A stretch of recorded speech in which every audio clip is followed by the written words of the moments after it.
Hello student, how are you. उम्मीद करता हूँ बहुत अच्छे होंगे। धीरे धीरे कोरोना से भी रिकवर कर रहे हैं। और बेटे आप पढ़ाई की तरफ बढ़ लो, क्योंकि इस बार मुझे नहीं लगता कि आपके एग्ज़ाम नहीं होंगे।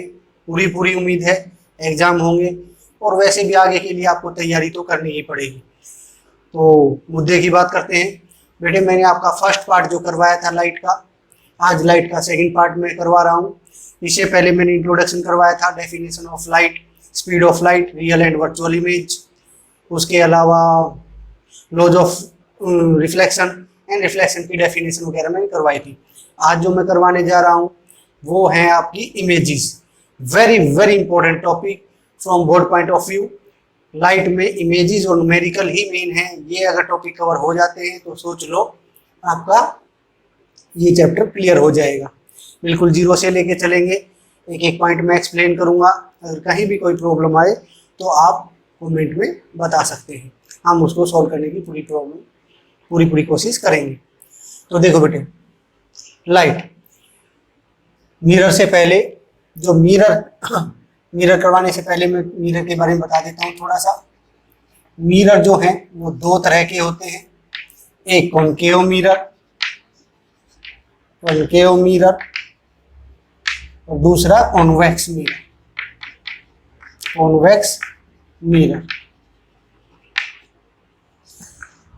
कॉनकेव मिरर जो है जो अंदर की तरफ झुका हो, जो बाहर की तरफ पेंटेड हो और अंदर की तरफ जिसके शीशा लगा हो, उसको हम कॉनकेव मिरर बोलेंगे।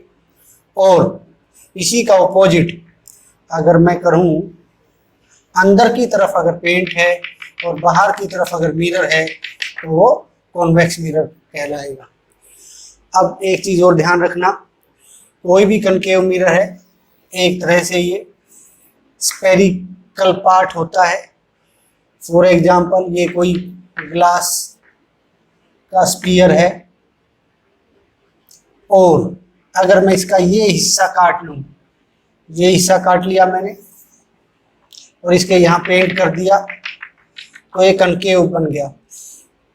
इस स्फीयर से हमने ये मिरर बना लिया।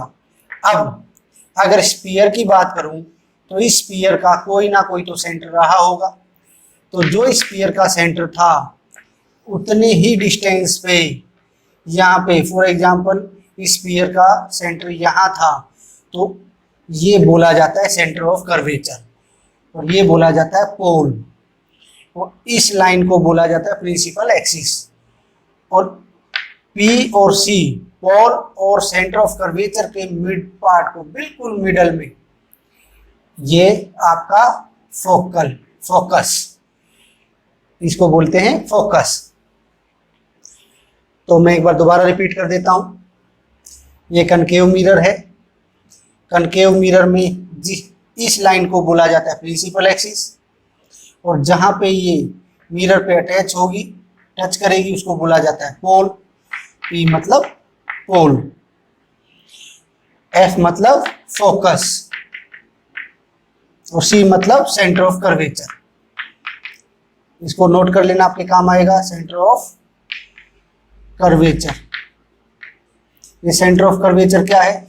जिस स्फीयर से हमने ये बनाया है कॉनकेव मिरर, जिस स्फीयर से कॉनकेव मिरर बनाया है, उस स्फीयर के सेंटर को हम सेंटर ऑफ कर्वेचर बोलते हैं। और यहाँ पे जिस लाइन पे पॉइंट रखा होता है उसको बोलते हैं प्रिंसिपल एक्सिस। ये बड़े काम की चीज है, आपके बड़े काम आएंगी। Principal axis. अब ध्यान दे बेटे, यहां से यहां तक के डिस्टेंस को पी से माना जाता है, इसको बोला जाता है रेडियस ऑफ कर्वेचर, और कैपिटल आर से रिप्रेजेंट करते हैं। तो ये क्या है? Radius of curvature.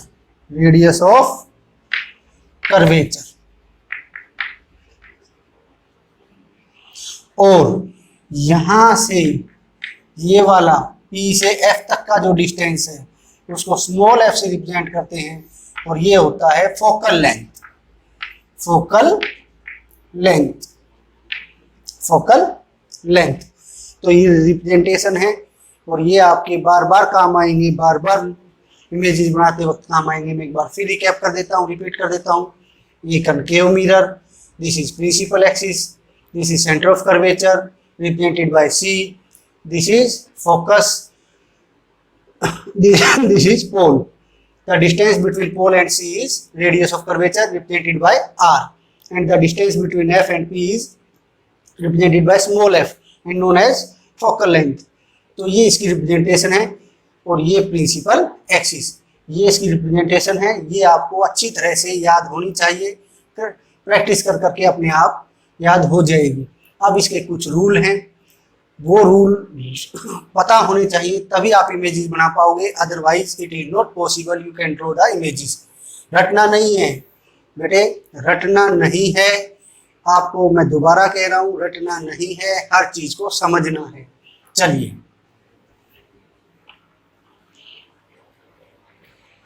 तो 3 तरह के रूल होते हैं, 3 रूल्स जो हमें कंसीडर करने पड़ते हैं इमेजेस बनाते वक्त। पहला रूल, इसको लैंग्वेज में याद रखो या मत रखो, लेकिन आपको पता होना चाहिए। अगर पता होंगे तो हमें इमेजेस बनाते वक्त बहुत आसानी हो जाएगी, अदरवाइज क्रैम करनी पड़ेगी। पहला rule, for example this is concave mirror, this is principal axis, this is pole, this is focus, this is center of curvature। ध्यान रहे जितना डिस्टेंस ये है उतना ही डिस्टेंस ये है।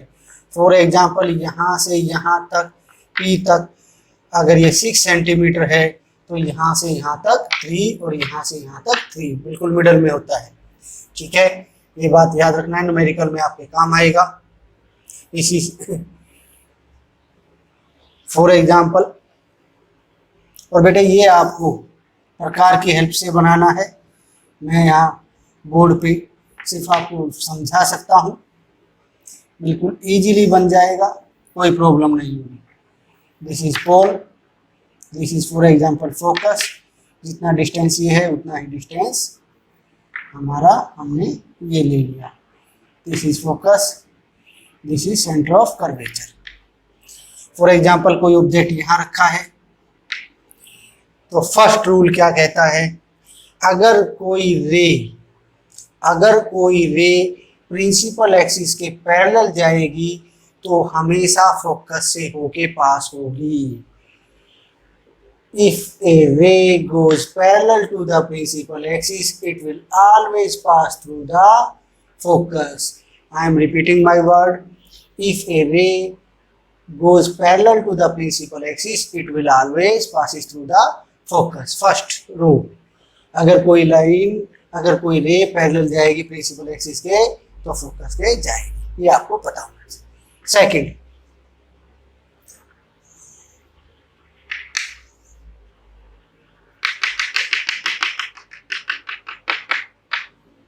थोड़ा जल्दी जल्दी करते हैं, ज़्यादा लंबी वीडियो नहीं बनाएंगे। This is focus, this is centre of curvature. For example ये ऑब्जेक्ट रखा है, ये ऑब्जेक्ट कहीं भी हो सकता है, सी के पीछे भी हो सकता है, सी पर भी हो सकता है, सी और एफ के बीच में, एफ और पी के बीच में, इन्फिनिटी पे कहीं भी हो सकता है। सेकंड नियम ये है कि अगर कोई लाइन फोकस से होके अगर कोई रे फोकस से होके पास होती है तो वो हमेशा प्रिंसिपल एक्सिस के पैरेलल चला जाएगा। Just opposite of the first rule, if a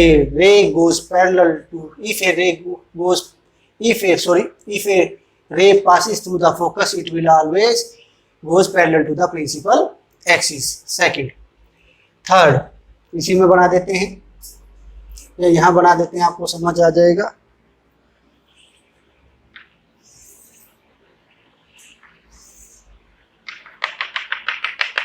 This is pole, this is focus, and this is center of curvature. Here is the focus. Third rule is that if a ray passes through the center of curvature, it will come back on the same path after striking the surface of the mirror. अगर कोई रे centre of curvature से जाएगी तो उसी path पे वापस आ जाएगी। ये 3 नियम है बेटे। अगर ये 3 रूल आपको अच्छी तरह आ गए तो इमेजेस बनाने में बिल्कुल आसानी होगी। फिर दोबारा बता रहा हूँ, अगर कोई रे प्रिंसिपल एक्सिस के पैरेलल जाएगी तो फोकस से होके जाएगी, अगर कोई फोकस से जाएगी तो प्रिंसिपल एक्सिस पैरेलल जाएगी, अगर कोई सी से होके जाएगी तो सी से ही वापस चली जाएगी। तो ये 3 नियम 3 रूल आपको पता होने चाहिए। लैंग्वेज में चाहिए आप हो या ना हो, लेकिन आपको पता होने चाहिए। चलो इसके बाद हम शुरू करते हैं images.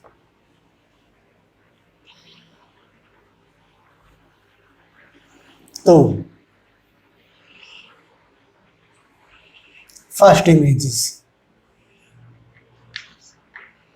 If an object is placed behind C, अगर एक ऑब्जेक्ट को सेंटर ऑफ कर्वेचर के पीछे रखा जाए तो इमेज कहाँ बनेगी? Let's this is concave mirror, this is principal axis, pole, this is focus, this is center of curvature।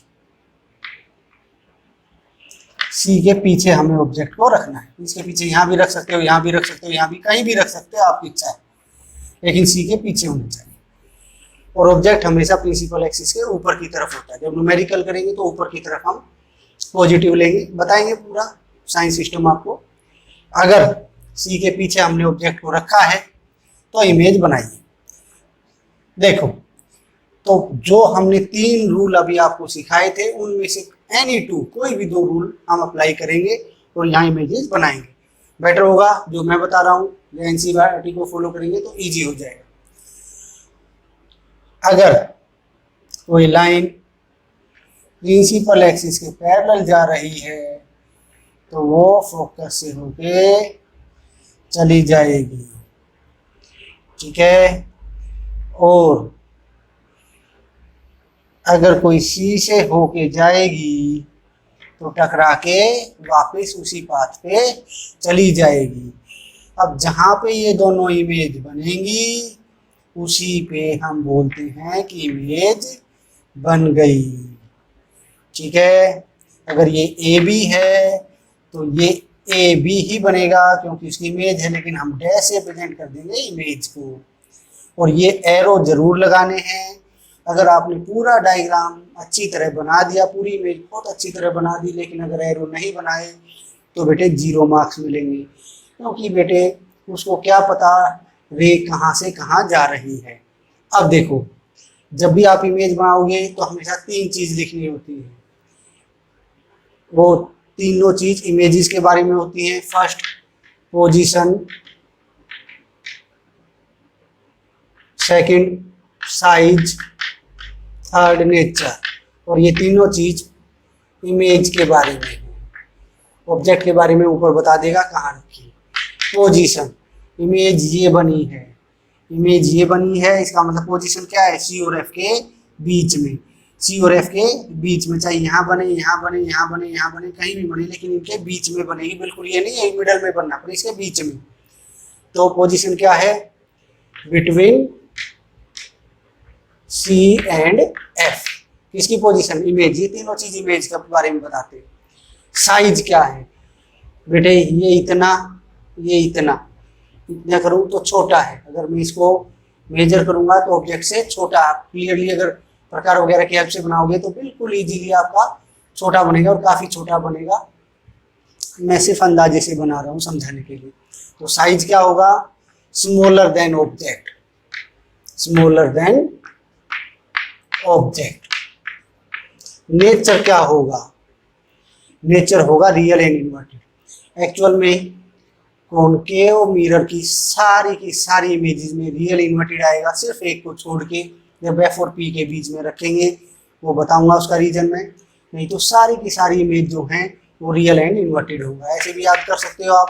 दूसरा real and inverted, real and inverted. दूसरा बेटे कि अगर प्रिंसिपल एक्सिस के नीचे की तरफ इमेज बनती है तो हमेशा रियल होगी, और ऊपर की तरफ बनती है तो वर्चुअल। तो सारी की सारी कैसी बनेंगी, नीचे की तरफ, एक्सेप्ट वन। चलो, तो उम्मीद करता हूँ ये पूरी की पूरी आपको समझ आ गई होगी। तो इसे अगला करते हैं, और हम सीरीज से करेंगे। पहले सी के पीछे रखा, फिर सी पे रखेंगे, फिर सी और एफ के बीच में रखेंगे ऑब्जेक्ट को, फिर एफ पे रखेंगे, फिर एफ और पी के बीच में रखेंगे, और फिर इन्फिनिटी पे। तो टोटल इमेज कितनी हो जाएंगी, गिनो। एक सी के पीछे एक, फिर सी पे दो, फिर इनके बीच में 3, 4, 5 और इन्फिनिटी 6। टोटल 6 इमेजेस बनेंगी। तो कनकेव की इमेजेस की कितनी बनती है, 6 इमेजेस बनती है। आज कोशिश करेंगे ये कंप्लीट कर दे। चलिए, अब दूसरा ऑब्जेक्ट आप कहाँ रखेंगे, ऑब्जेक्ट पे, तो सी पे। If an object is placed at C,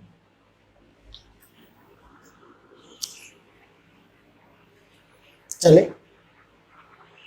ये for example, if an object is placed at C. ये बच्चों को थोड़ी प्रॉब्लम क्रिएट करेगा, ये वाली इमेजेस, उसके मैं कारण भी बताऊंगा।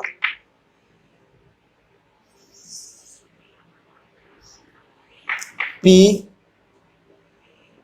this is F, this is C। ध्यान रहे जितना डिस्टेंस ये उतना ही डिस्टेंस ये इक्वल होना चाहिए। ये ऑब्जेक्ट रख दिया मैंने, जितना ऑब्जेक्ट है उतना ही इसमें इमेज बनेगी। इस इमेज को बनाते वक्त हल्की सी हम चीटिंग करेंगे, चीटिंग भी नहीं बोलेंगे, हेरा फेरी करेंगे, अदरवाइज ये आपसे बनेगी नहीं। आपसे नहीं, हमसे भी नहीं बनेगी। उसका रीजन होता है कि बेटे जो हमारे पास अप्लायंस हैं, प्रकार है, डीए स्केल हैं, डेट्स नॉट 100% एक्यूरेट। वो 100% एक्यूरेट नहीं होते, ठीक है। इसीलिए इसमें थोड़ी सी गड़बड़ बनती है, उसको हम हेरा फेरी से ठीक कर लेंगे।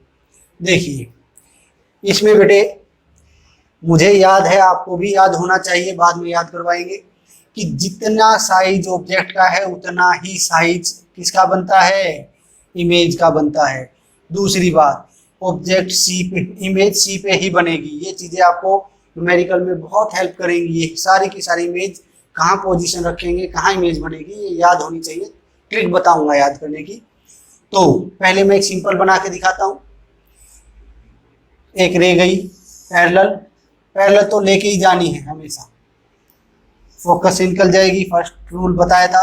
एक रे ले गए हम फोकस से, तो ये पैरेलल आ जाएगी।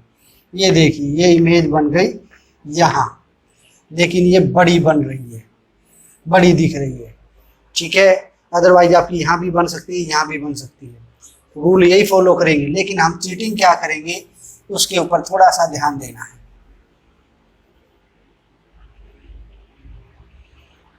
देखो बेटे, इतना तो हमें पता है कि इमेज का साइज भी वही होगा, ये सी ये एफ। तो हम क्या करते हैं कि सी के नीचे ही, हमें पता सी पे इमेज बनेगी, सी के नीचे ही इतने ही हाइट पे हम एक निशान लगा लेते हैं पहले ही। ये हमें पता है कि ये क्या बनेगा, इमेज यहाँ बनेगी। तो हम रूल फॉलो करेंगे और यहीं से दोनों लाइन को क्रॉस कर देंगे। जहाँ दो लाइन मैच करती हैं, जहाँ दो लाइन इंटरसेक्ट करेंगी, वहीं पर इमेज बनती है। देखिए एक लाइन गई पैरेलल, कहाँ से जाएगी, फोकस से। ये तीनों पॉइंट आप मैच कर सकते हो। अगर मैच नहीं हो रहे तो इस एफ को थोड़ा इधर उधर कर सकते हो, कोई प्रॉब्लम वाली बात नहीं है। दूसरा, अब मुझे पता है अगर एफ से जाएगी तो पैरेलल जाएगी, तो पहले ही मैं इसके पैरेलल इस पे निशान लगा लेता हूँ यहाँ पे, और ये निशान लगा लिया। इस पॉइंट और इस पॉइंट को मैं मिला देता हूँ, और ये जाएगी पैरेलल। जानी ही है वो, क्योंकि मैं पहले ही निशान लगा चुका हूँ। मेरी लाइन टेढ़ी जा सकती है क्योंकि मैं बेटे अंदाजे से रफली साइज लेके बना रहा हूँ। मैं सिर्फ आपको ट्रिक बता रहा हूँ, तरीका बता रहा हूँ, बनानी आपको है। तो ये क्या बन जाएगा, आपका इमेज बन जाएगी। तो वही 3 चीज लिखेंगे। पोजीशन कहाँ बनी, पोजीशन कहाँ बनी, ये दो, एक रे ये गई, एक रे यहाँ मिली, ठीक है, एरो जरूर लगा देने हैं। तो यहाँ पे दोनों मिली तो ये इमेज, अगर ये ए बी है तो इसी को हम ए डैश बी डैश भी बोल सकते हैं। तो position, position at F C पर ही बनी, size same as object, same as object, nature virtual, sorry real and inverted, real and inverted. उम्मीद करता हूं ये भी आपको आ गई। ये थोड़ी सी टफ है औरों के मुकाबले, लेकिन एक थोड़ा सा प्रैक्टिस करोगे तो इजीली बन जाएगी। कुछ भी, ये माइक बहुत तंग कर रहा है, तो इजीली बन जाएगी। हो गई है, 2 इमेजेस मैं करवा चुका हूं। मैं चाह रहा था कि 6 की 6 इमेज करवाऊं, लेकिन टाइम अलाउ नहीं कर रहा है, इसीलिए आज सिर्फ 2 इमेज कर रहे हैं। नेक्स्ट टाइम हम कंप्लीट करेंगे, और अगर कोई प्रॉब्लम है तो आप कमेंट्स में पूछ सकते हो। Have a nice day. जय हिंद।